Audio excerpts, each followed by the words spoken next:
Hey everybody, and welcome to the commentary track of Pour Your Heart Out. This is Torey Gerace, the writer and director of Pour Your Heart Out, and I'm just here to talk to you real quick about the project.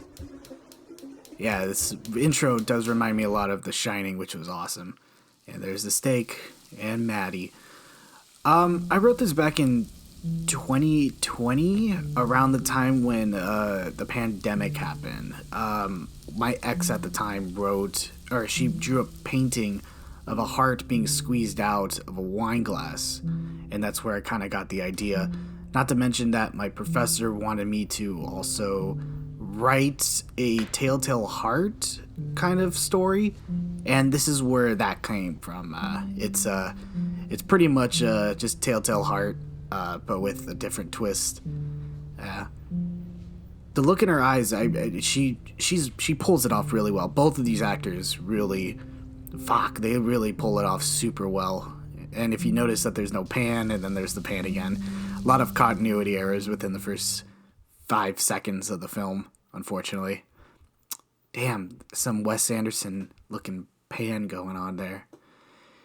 Yeah, another inspiration for this was a lot of Yorgos Lanthimos kind of style, where if you notice in this scene especially, they have their backs against each other. He's on the far right and she's on the far left.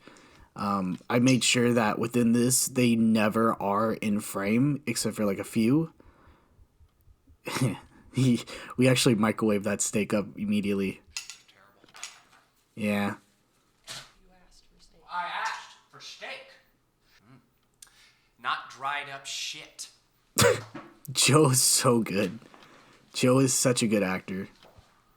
And, man, Maddie in the next scene is probably the toughest I've ever, it's so uncomfortable.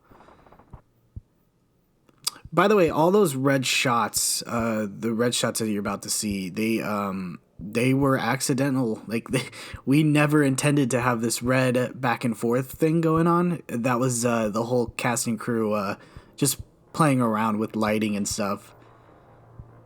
This scene's so just uncomfortable, but she's incredible. Incredible. That's another red shot, so. And on to the next scene. Yeah, this is a pretty gnarly effect. Thanks to Jasmine and Emma. Both of them are incredible makeup artists. Like this especially. It's funny because she did this literally day of. We didn't really go over makeup as much. Just pretty much everything that I wanted to do. And there's a little clump of meat. Yeah, and you can still see the red in her chest. Next scene. Yeah, if you notice that there's water condensation, it's funny because we did this scene like a billion fucking times. So yeah, it's it kind of gets annoying after a while. And another Wes Anderson shot, and another meal that we had a pre-made day of because this was shot in 2 days. 2 days we shot this, and then we made all the food, or my PA Hunter who made all the food, and he just microwaved it, and then we just made Joe eat it, which luckily he just spits it out, so he just does not care. When are you gonna make me something good? Pretty much an idea of this is, it's pretty much, themes and lessons about, giving your heart to somebody, and they pretty much just take advantage of it. Maddie especially is really good at that. Me and her talked, and she pulls it off literally within these 2 days. It just she just goes boom boom, perfect every time. And again, perfect every time, just different scene, different shirt, different day. And if you notice that it gets worse and worse, the makeup, as time goes on. This montage sequence, we could have done a little bit better with that. But it's okay. I mean, again, for 2 days, we did really well on it, so. This isn't dinner. Yeah. The music score in this is really fucking intense. That's actually a lean cuisine. That's a lean cuisine that we just microwaved and then just told her to cook it on the stove.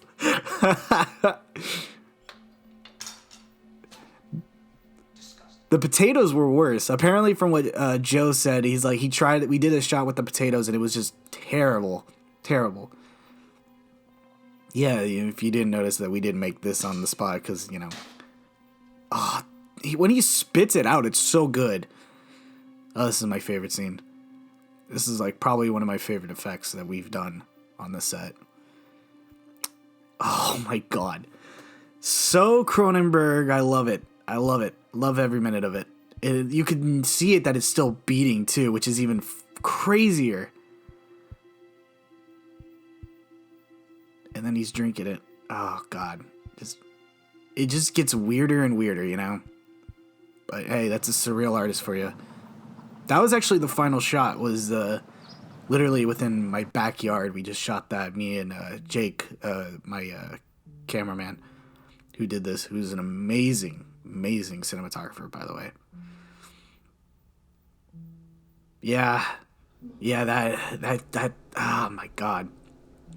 There's an alternative ending to this. I'll get to it when we get to it, but in the meantime, yeah. And if you notice this time, the plate isn't really centered. That was a mistake, but it worked out well because with this dissolve, it looks like it's like within her heart. And it's really good. Like she just looks like a ghost at that point. Edgar? It just, she tends to make herself just look worse every day that we do this, so... Edgar?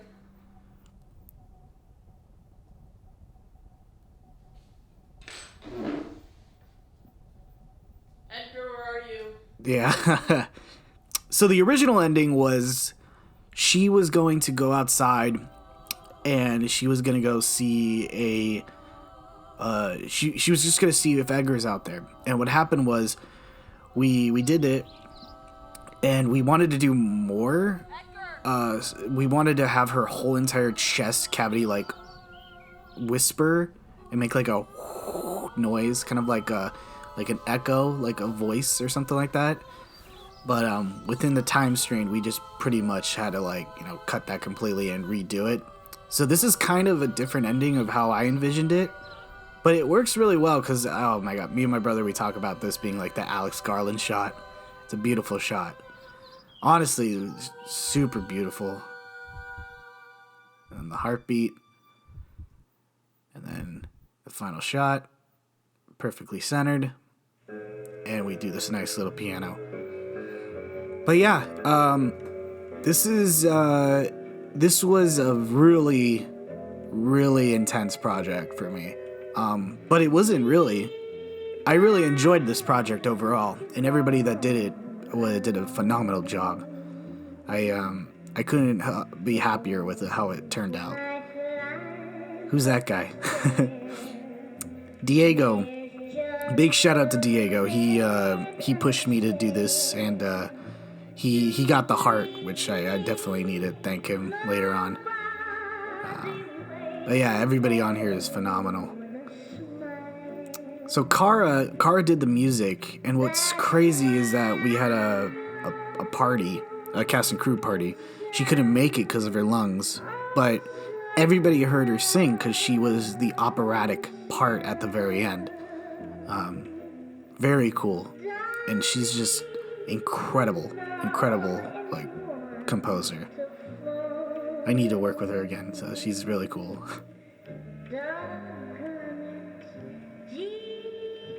Yeah, special thanks.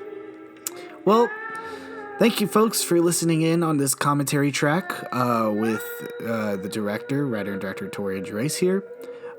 In loving memories, Misha, everybody's been asking who that is. It's my grandfather. I had to dedicate that to him, as well as to anyone who is struggling with emotional physical abuse, because it's a serious topic and it needs to be said. So with that being said, guys, please, if you know somebody emotionally and physically being abused, please contact them. And with that, thank you for listening in, And I'll thank you guys for checking out this commentary track. Take care.